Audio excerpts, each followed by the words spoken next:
Hello and welcome to the Ice Guys. This is the show that takes you into the world of the National Hockey League. Every game, every day, from a betting perspective. With pro sports handicappers Ian Cameron, Alex B. Smith, and various guests from the world of hockey and sports betting. And now, here's your host, Ian Cameron.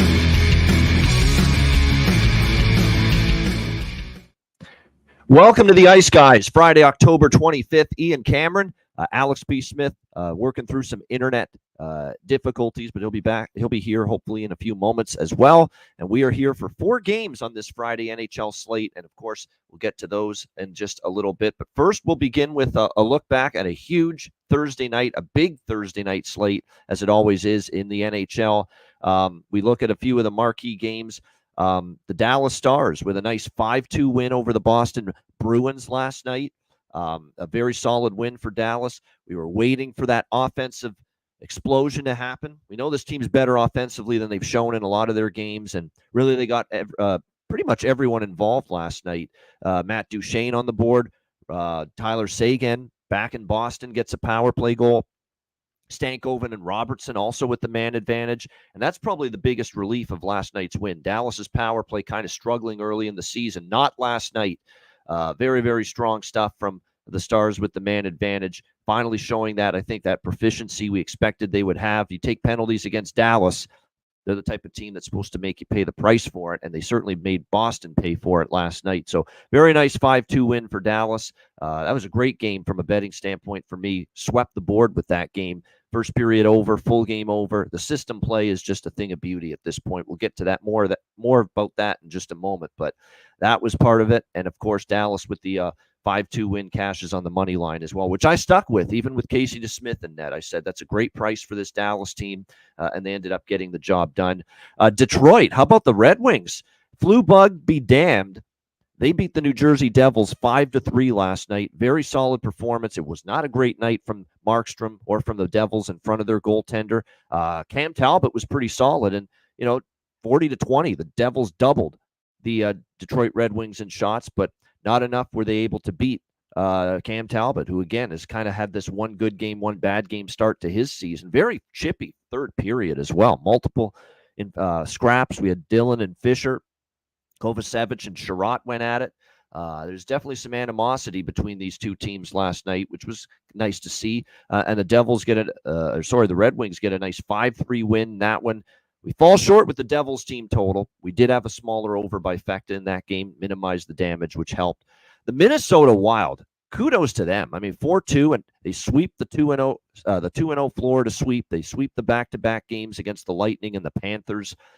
More solid stuff from this team. Kaprizov, Eriksson Ek, Boldy, all chipping in. Goaltending from Marc-Andre Fleury, very solid he was in that game. And another game where for Andrei Vasilevskiy, after a great start, we were all just, wow, look at it. It's Andrei Vasilevskiy, the old Vassie's back. Well, last few games, he's had some tough times. And really the Tampa Bay Lightning defensively have really not made life easy on him either. But nevertheless, a 4-2 win for Minnesota. They continue to play some very good hockey to begin the year. 5-0-1-1 to begin the season. They've had one overtime loss, one shootout loss. They have still yet to be beaten in regulation time this year. So real good start. And I had a piece of the Minnesota side pushed on the over 6.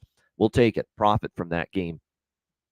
The game that hurt me the most last night, and, it's what you get for getting into bed with the Toronto Maple Leafs sometimes. 5-1 for the St. Louis Blues. I actually liked their start, but it was one of those games where they were carrying play, getting chances, doing good things, but puck wasn't going in. Puck was, bouncing off players. Binnington actually was pretty good in net. A little bit lucky at times, but he was very good in the game. And everything that St. Louis ended up getting, whether it was on the power play or even strength, it seems like every great chance they had went in against Toronto last night. And even though I thought the effort was a lot better than it was against Columbus the other night, they couldn't finish.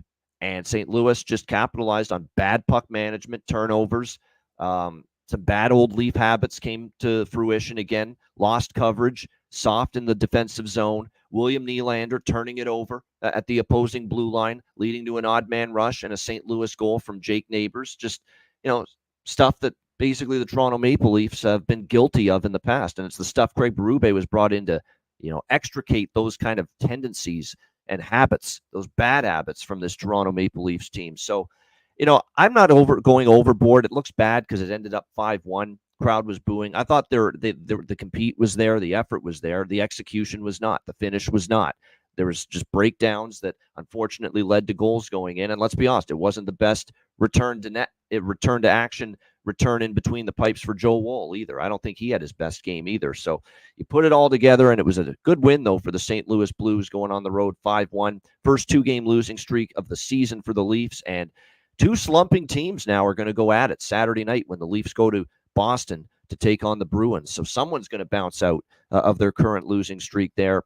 Great job by the Florida Panthers. They're showing you why they're Stanley Cup champions. Nobody was amused about the way they played against Minnesota, and they end up with a 3-1 win over the New York Rangers in that game. First period, it's funny. What a weird game as far as the way the game flow went. 3 goals in like the first 5 minutes before you could barely get into your seat and watch this game, and then only the one Florida goal after that. So the first period over hits. The full game actually stays under, but we also cashed that big plus 186 price I talked about yesterday on the show with both teams to score in the first period, which was just a great price on that. And nice to see that come through. So Florida, though, that's why I didn't want to take the Rangers. Rangers revenge, I get all that, but you're going to ask me to bet against Florida at that price off a bad game themselves against Minnesota. I was just simply not at all going to do it. And exactly the reasons why it played out that way. Again, I was just not at all comfortable with trusting the the New York Rangers against a Florida team that had easily their worst game of the season last Tuesday night, I should say, against Minnesota. But a good win for the Panthers. What else did we see last night? Just quickly on the rest of the games. Colorado starting to get their shit together. A 5-1 win against Utah last night. So a solid win for them. And look, I think even Jared Bednar is seeing it because we're all seeing it. The more I see Justus Onanen, the more I don't want to say he's a number one goalie yet, but he's a whole hell of a lot better than Alexander Georgiev. And I don't think I'm splitting the atom figuring that one out. He has just been solid. He's given them some stability. He's making the saves he should make, which you weren't always getting from Georgiev. And there's a reason now Justus Onanen has made 3 straight starts in net here for this Colorado Avalanche team. He's just giving them a lot more stability right now in between the pipes. It was a really solid game. Ross Colton's on fire. Cale Makar gets on the board, which, when he scores, Colorado doesn't lose many games, I find, when Cale Makar finds the back of the net, and that happened. Casey Middlestat's having a great season so far. And how about the first NHL goal? Ivan with his first goal of his NHL career on the power play last night for the Colorado Avalanche. So a nice 5-1 win there for the Avs last night against Utah. Carolina with a 4-2 win against Calgary. I believe for Calgary, their first regulation loss, I believe, of the season last night. It was a solid performance. Kochetkov in net was very good. Even Vladar in a losing effort played pretty solid, but Carolina gets the job done 4-2 last night against Calgary. Solid win for them, or for the Hurricanes. That's a nice little Alberta swing for them. The comeback against Edmonton and the win last night in Calgary. So nice little Alberta 2-game swing for the Hurricanes. The Winnipeg Jets moved to 7-0, remain undefeated, 4-3 overtime win against the Seattle Kraken. Sometimes when you lose in overtime and you only get the 1 point, it's a bad point. And then there's sometimes you lose in overtime, you get only 1 point. It's a good point. It was a good point for the Seattle Kraken last night because they looked like they were down and out at 1 point, down 3-1. But they rally in the third period. They get the goals from Eberle and Matty Beniers. And boy, is that a great sight for Seattle to see Matty Beniers get going last night. Tie that game, salvage a point. So that's one of those deals where it was actually a very good point for the Seattle Kraken last night to be able to get something out of that game against the undefeated Jets. So credit to Seattle for battling back. But I'm telling you what, Winnipeg remains impressive right now. Hellebuck's steady, solid in net. Ehlers, Niederreiter, Velarde gets off the schneid. 2 goals from Nino Niederreiter last night. And, it was one of these deals right now with Winnipeg where it's a different player every night that's leading the way. Another 2-point night for, actually it was just a 1-point night for him, but Cole Perfetti's been solid as well. look, they're full marks for their 7-0 start. They're playing great hockey. The only thing I caution people about is year after year, we see these great starts from Winnipeg, and we see them leaking oil in the second half of the year, and it carries over into an early playoff exit. So we still have to see more, but right now there's nothing but positives you can say for the Winnipeg Jets and their 7-0 start. And the final game of the night, credit to Alex P. Smith. He had San Jose. He picked the right way to attack it with San Jose, and that was that second period money line or second period minus a half puck line, whatever you want to call it, against LA. They win the second period. They get the only goal of the second period to cash that ticket, which was his best bet yesterday. They get a late goal, thankfully, to push my team total because I had Sharks over 2, their team total, but they fall 3-2 to the LA Kings. First period really did them in. LA had a great first period, but LA did not have a great last 2 periods. San Jose was, I thought, the better team in the last 2 periods of that hockey game, and they were kind of hanging on for dear life. So, but valiant effort from San Jose. You can tell San Jose, especially later in that game, after they got that first goal, they played with some desperation, like, come on, we got to win a hockey game here. We can't keep this winless streak going forever. They're going to snap it eventually. You know, that was a very, very good, solid, hard effort from San Jose. One of these nights, it's going to pay off in a victory, especially when the opponent's overlooking them or looking past them. But right now, San Jose just a little snake bit right now, but they're coming close to ending this winless streak. And, of course, LA hangs on last night for the 3-2 win there in that game. All right, let's turn our attention now to Friday. We've got 4 games, and we start with the Ottawa Senators taking on the Vegas Golden Knights. Worth noting, it's Nevada Day. This is an annual holiday, usually on the last Friday of October, and that's the case today. So if you're wondering, what is with this weird start time? 6 p.m. Eastern, 3 p.m. Pacific, 3 p.m. local start in Las Vegas. It's because it's a holiday there today. We've got Vegas minus 130, home favorites, 6 the total here in this game.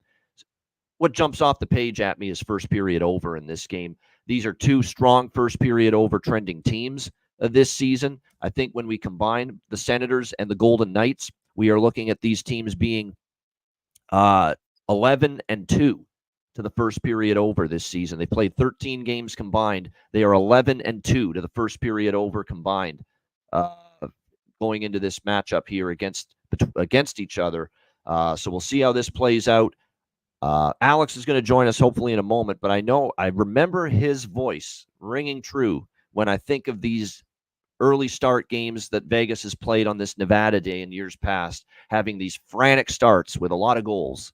And that also, I think, is a benefit to liking this first period over. I am also on over 6, but there's no doubt I like the first period over more than I like the full game over when it comes to this particular game with the Senators and the Golden Knights. Now, I am aware that Ottawa's by far best goalie is likely to return here for this game. They're expecting Linus Ullmark to be available and start, although it hasn't been confirmed yet. There are some injuries for Ottawa. David Perron is out.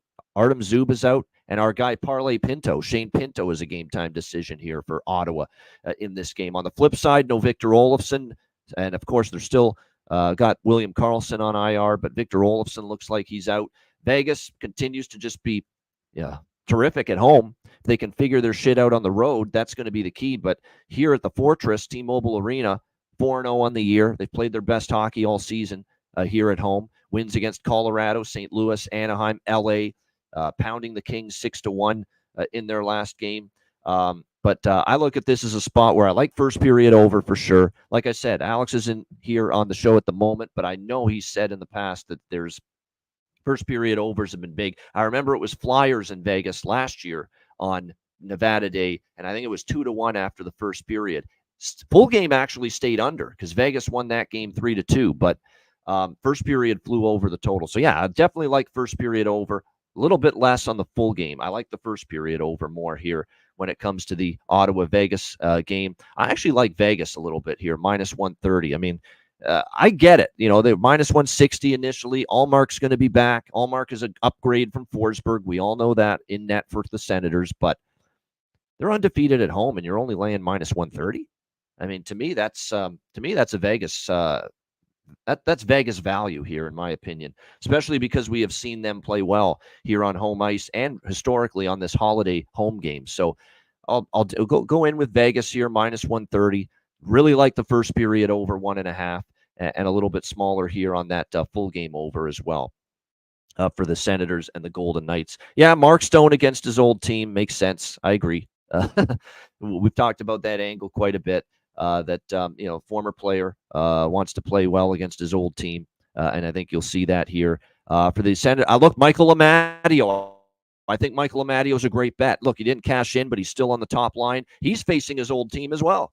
Former member of the Vegas Golden Knights, now with the Ottawa Senators, now on the top line for Ottawa with Stützle and with Brady Tkachuk. So not only getting the opportunity, but also now against his old mates from the Golden Knights, now as a member of the Ottawa Senators. So I like that look as well. Batherson's red hot. No argument with maybe looking at Batherson here in this game. Ridley Gregg, maybe, if you're looking for a little bit of value down the board for Ottawa. And then for Vegas, outside of Stone, close shave bar, Bishev, how do we stop betting him right now as far as finding the back of the net is concerned? Brett Howden has value on the second line. Maybe a little Alexander Holtz. He got off the schneid against Los Angeles. So definitely I think there's some good props in this game, especially when we might see some goals, particularly goals early.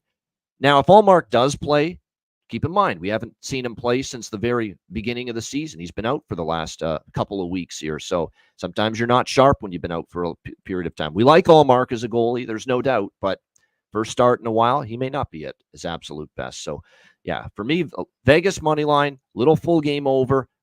If I had to make a best bet on that game, it's the first period over, though, with the Ottawa Senators and Vegas Golden Knights. All right, next up, New York Islanders, New Jersey Devils. New Jersey Devils minus 125, minus 130 home favorites.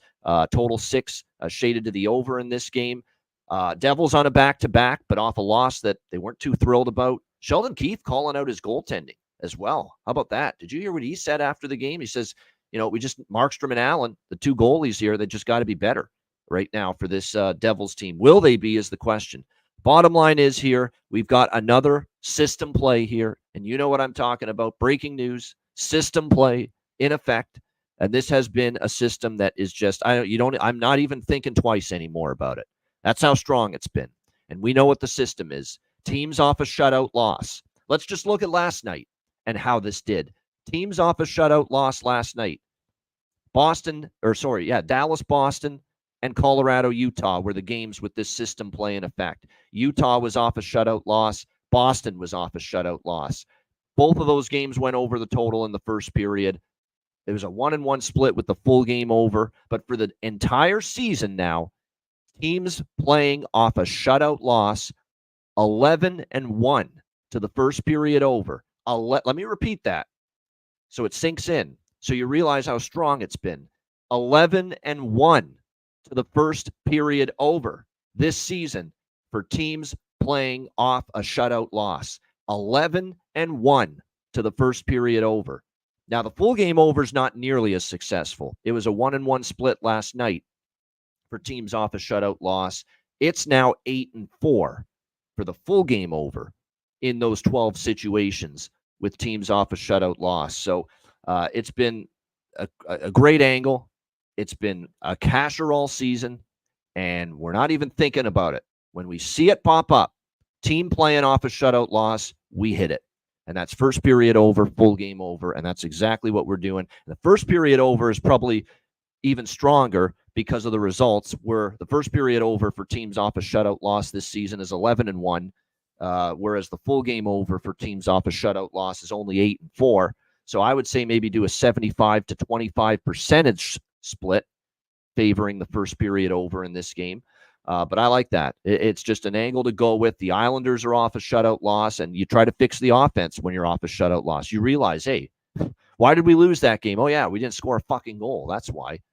We've got to try to get some offense going. We got to fix things as far as that's concerned. So definitely it's been so strong. It's been so profitable. And meanwhile, the Devils, like I said, they are having a hard time keeping the puck out of the net. And I was kind of worried about that last night. We know Luke Hughes and Brett Pesce long-term. They're going to make this a better blue line. But first game, and now all of a sudden you got to shake up your defensive pairs if you're Sheldon Keefe. And it looked like that last night as well. So first period over, full game over, system play. If it ain't broke, don't fix it. System play with the team off a shutout loss. In this case, that being the New York Islanders. As far as a side goes, Sheldon Keefe wasn't happy last night. Now the Islanders are off a shutout loss. I don't like betting against teams off a shutout loss. They have the rest advantage too. New Jersey played last night against Detroit back-to-back for the Devils, but I still think New Jersey's the better team. I lean Devils. I'm not touching it, though. I'm just going to look at first period over, full game over in this game, and the draw. As Alex B. Smith says in the chat, I think the draw is worth a look here in this game as well with the Devils and the Islanders. I think we're going to see a pretty close, competitive game. Jake Allen is confirmed in net. Jake Allen had a rough night. The whole team had a rough night when he got swamped by Tampa Bay earlier this week. He was in net for that game. They gave up 8 goals. He'll definitely want to be better, and he's had some good starts since he's been with the Devils. I guess that's the one fear about the system play is that Allen's off into a horrible night against Tampa Bay. He's going to want to be a lot better, but like I said, I'm not passing up on the opportunity to bet a trend that's 11-1 to the first period over and 8-4 to the full game over this season in the 12 situations that it has appeared. So first period over and full game over here in this game. And like I said, as far as and a little bit on the draw, and then as far as props go for this game with the Islanders and the Devils, Holmstrom still worth a look. Look, we're not going to cash a goal prop on Simon Holmstrom when the team gets shut out, obviously, like they did the other night against Detroit. But let's also not forget they had a ton of shots, lots of solid looks. Alex Lyon was very good. I still like the idea of taking Simon Holmstrom, playing with Horvat and Barzal on the top line. Siplikov playing with Nelson and Palmieri, is probably worth a look as well. And then I think when you look at the New Jersey Devils here going into this game, it was a really nice night for Hischier. Paul Cotter, Stefan Nason, I think, have some value for them right now. There's no doubt. We'll have to see. Timo Meier starting to get things rolling a bit for the Devils as well. 6 points and 2 goals for him in the last 3 games. We'll see if that continues. Brett Pesce, meanwhile, game time decision tonight. He made his debut, but it looks like he's. They're going to.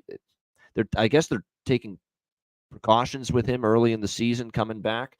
But the lower leg injury will be a game time decision. We'll see how he fares here in this one. I guess they don't want to push him early on a back-to-back kind of a load management deal right now. With Brett Pesce, so he may not go. And obviously, look, that's good for the overs because Brett Pesce is certainly a very good in his own zone type of defenseman and would be missed, in the defensive zone if he doesn't go tonight for the New Jersey Devils in this game. All right, Nashville Predators, Chicago Blackhawks. We've got Nashville minus 170, road favorites, 6 the total in this game. I'm considering something on Nashville. I just don't know how to, which approach I'd rather have, whether it's team total or whether it's maybe this could be one of these deals where I actually take a rare -1 puck line. You could do that here where you can, so that if Nashville wins by 1, you end up just getting your money back. It's push and you push. I'm interested in that. Certainly the -1. Which is also, by the way, if a book does not offer -1 puck lines and only offers you -1.5 or +1.5, you could put half your bet on Nashville money line, half your bet on Nashville -1.5. That's basically the same thing as taking Nashville -1. Just make sure you keep that in mind. But I like, the concept, and it's a concept that I think makes a lot of sense. Look at Colorado. They were winless. They get that first win, and they haven't lost since. Nashville kind of underachieved, 0-5 start. They finally get that first win, a 4-0 shutout over the Boston Bruins. And I think you get that pep in their step now. Momentum, positive vibes. You come to the rink now, you're feeling a little bit better about yourself. If you're Steven Stamkos, you're Jonathan Marchessault, you're Philip Forsberg, you're O'Reilly Auto Parts, you're Gus Nyquist, you're UC Saros. Doesn't matter who you are on this Nashville team. Roman Josi, you're feeling better now that you got a win in the bank after a tough start to the season. And I think it's a situation where they kind of have that positive jump in their step heading to the Windy City here to take on Chicago. And Chicago's sputtering. They're so far 2-5 on the season. The wins were at Edmonton in a game where I don't think they played great. They got outshot, outchanced, but Edmonton was kind of in a funk early in the year when they played them, and then the only other win was against lowly winless San Jose. So you can't really say too much about what Chicago's done here as far as so far this year. Like this spot for Nashville. I'm on them -1. You can get -1 Nashville puck line at around -108, -110. Pretty good price, even money. And again, if you don't have the -1, what you can do is you can split your bet between the money line. Yeah, you got to lay a price -170, but you split it between the money line and you split it between the -1.5 puck line, which you can get up to +150, at a lot of books right now. But I just think it's definitely a really good, Nashville positive momentum. Time to get on a run. You're clearly better than talent-wise than a 1-5 team. Peter Mrazek confirmed in net for the Blackhawks. He'll start once again tonight, coming off a rough night against Vancouver. UC Saros will get the start for Nashville. He's coming off a much-needed get-right game against the Boston Bruins. It wasn't a great start for him. He had given up 12 goals in his last 3 starts before the Boston game, but back to better form for UC Saros there. 33 save shutout in the 4-0 win against the Boston Bruins the other night. So, yeah, for me, Nashville -1 puck line makes a lot of sense. I prefer that than the team total because if you look at Nashville versus Chicago, some of these wins they've had, they've won 3-0. They haven't always gotten over the team total. They've actually scored Nashville 4 or more, 3 of the last 4 meetings. I might dabble in the team total as well. Probably will, actually, 3.5 at, even money. Nashville team total over. But I like the -1 puck line a little bit more here when it comes to this one. So we'll see how it goes between these two teams. But like I say, I like that angle usually for teams that have been struggling, losing to start the year. And then after they get that first win, you start to ride them a little bit. Conversely, and I've done this in the different sport, but I've done this in the NFL now. Did it with Minnesota Vikings last night in the NFL, where a team loses that first game after an undefeated start, and then you start to fade them a little bit. Bubble burst theory, letdown. Whoa, it's an emotional blow when you start the season undefeated and you lose that first game. And it's like, whoa, that's a more difficult, painful, harder to swallow loss than normal because you've gone that long undefeated, and then you finally lose your first game, and it's harder to rebound. And we saw that in the NFL last night from the Minnesota Vikings. So it's one of these deals where when you're off your first win, I like to bet on you. When you're off your first loss of the season, I like to bet against you. That's usually the way I go about it in multiple sports. So as far as props for this game, let me see what we've got here as far as, Stamkos, of course, starting to get things rolling a little bit after a bit of a sluggish start to the season for him, a little bit more noticeable. We'll see how it goes here for him tonight. I think Luke Evangelista is one of the better value props tonight. He hadn't scored. He breaks out for a goal and an assist against Boston. He's very talented. You're getting a good price down with him down on the third line with Tommy Novak, who's also probably worth a look as well for the Predators.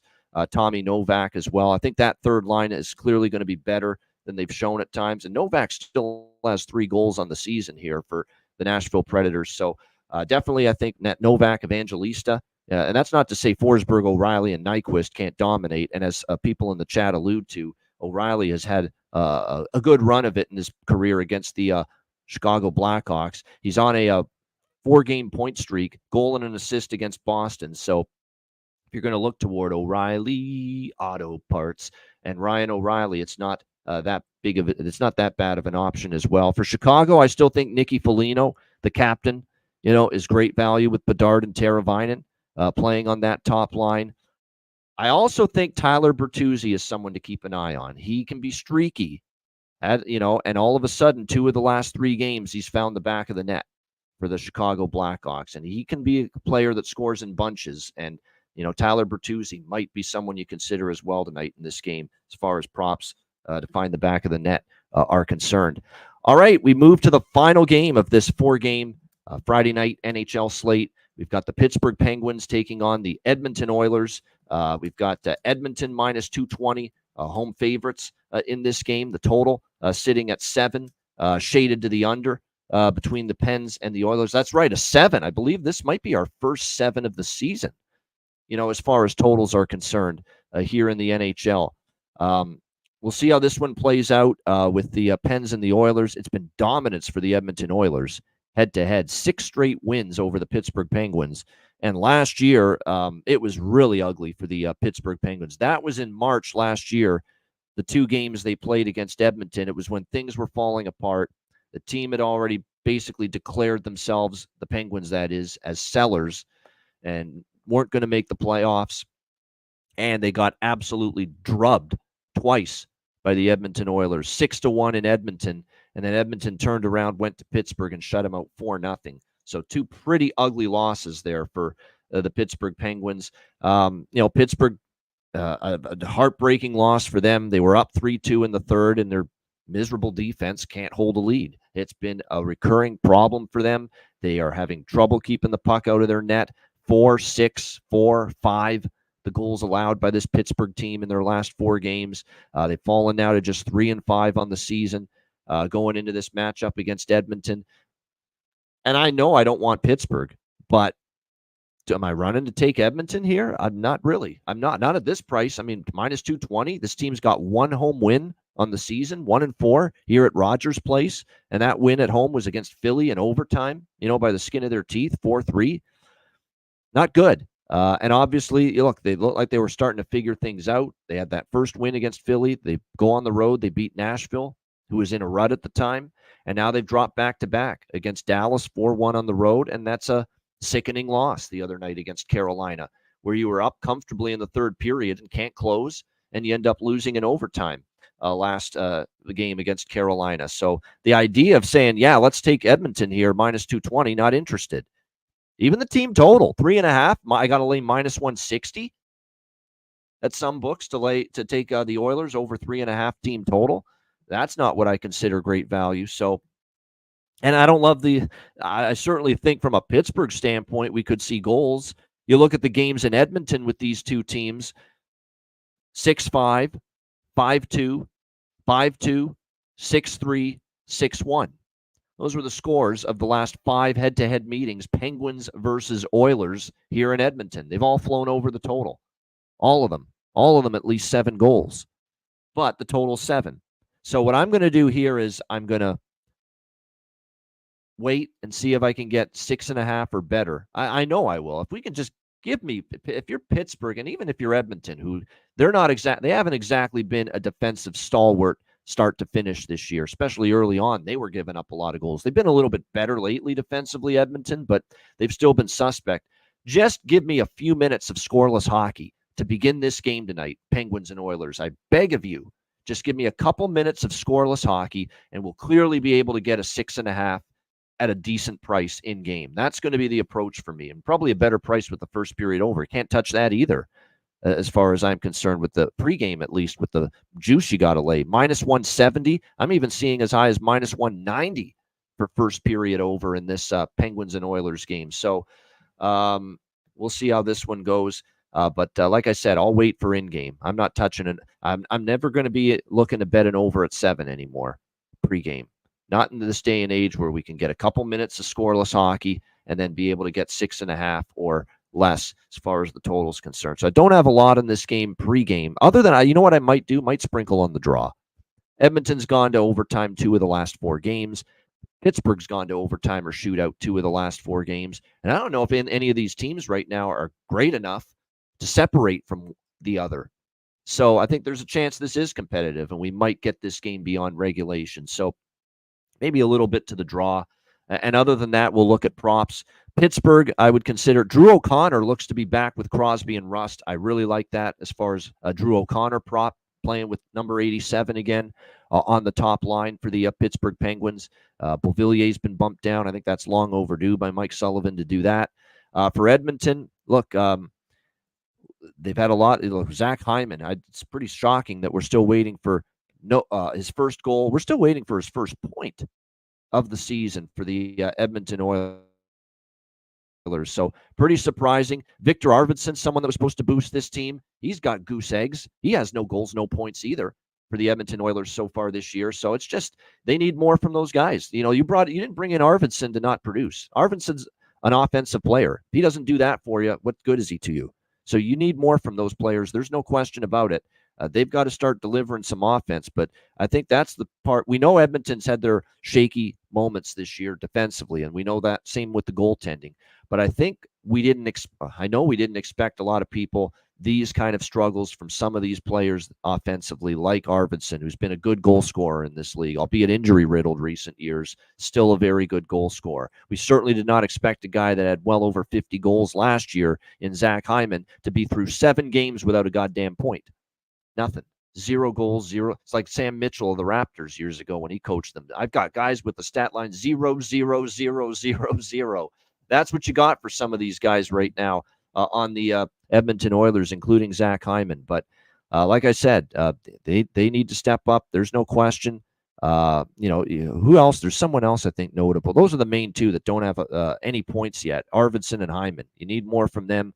The Nuge hasn't scored a goal yet, and he's got 3 points, 3 assists, but you need goal scoring from Ryan Nugent-Hopkins as well. So, I'm not going to quibble about Draisaitl and McDavid.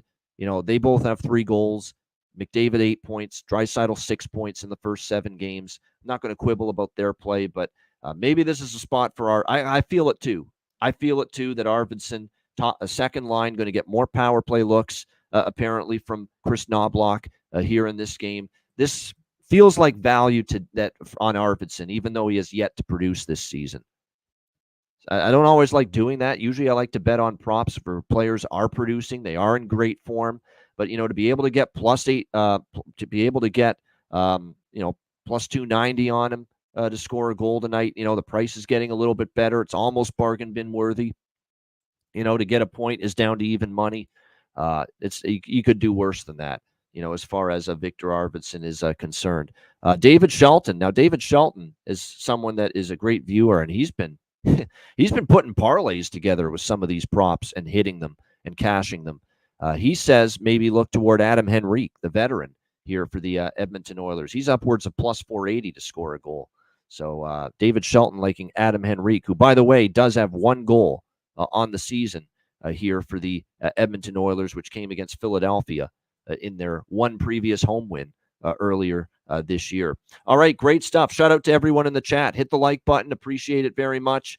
And thanks to everyone for tuning in, as always, on YouTube and all the other platforms as well. Make sure you sign up at patreon.com/iceguys. Just $10 per month. Again, the price has stayed the same with the Patreon page all these years. And with it, you get, of course, the goalie charts, the totals charts, the bonus content, and, of course, the daily betting card, sides, totals, player props, each and every day posted on the Patreon page. So make sure you sign up there. Patreon.com/iceguys. Just $10 per month. Again, your subscription goes a long way to supporting the show and ensuring we keep it rolling for many years to come.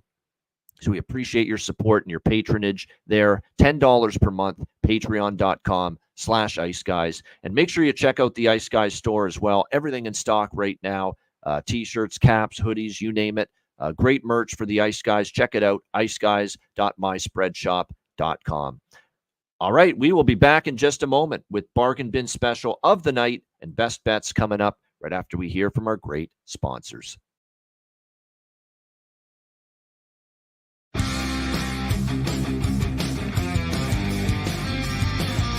Support for the Ice Guys podcast is provided by Boston Hemp Incorporated, Manscaped, Power Play Sportsbook, Raise Your Game, Tailgaters Social, and a big thank you to all that subscribe to the Ice Guys Patreon page.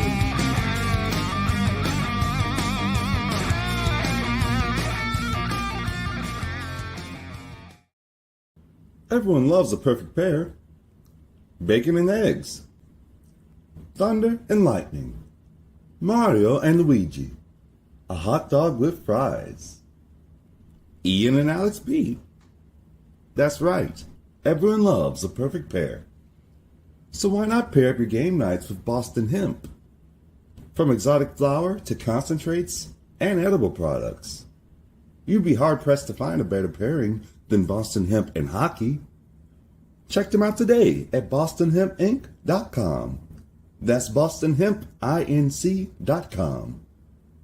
Boston Hemp Incorporated, the official smoke sponsor of the Ice Guys. Void where prohibited by law. Not available outside of the United States. Must be 21 or over to obtain products. Check your local regulations to see if Boston Hemp is available in your area. All right, Boston Hemp Inc. and all our great sponsors, make sure we thank them and make sure to check them out, including, of course, Boston Hemp Inc., our daily sponsor and official sponsor of the BetCast. BostonHempInc.com. Get 20% off all orders using the promo code IceGuys. All right, bargain bin special of the night for this Friday slate.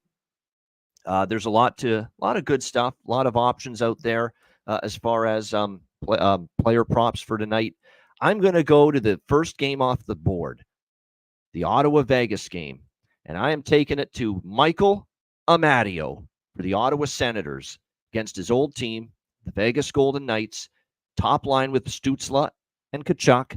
So opportunity plus facing your old team for the first time, plus an absolutely outstanding price, plus 510 currently at Bet Rivers for Michael Amadio of the Ottawa Senators to find the back of the net here in this game. I should say early this evening if you're on the East Coast, but this afternoon if you're on the West Coast. Michael Amadio, Ottawa Senators, plus 510. That is going to be my bargain bin special of the night for this Friday NHL slate. Best bets. God, I got some making up to do. Toronto team total, no chance last night with that. Because then there were a bunch of other possibilities I was thinking of for best bet. Of course, most of them cashed, so that's frustrating. But that's why I always say listen to every pick I recommend.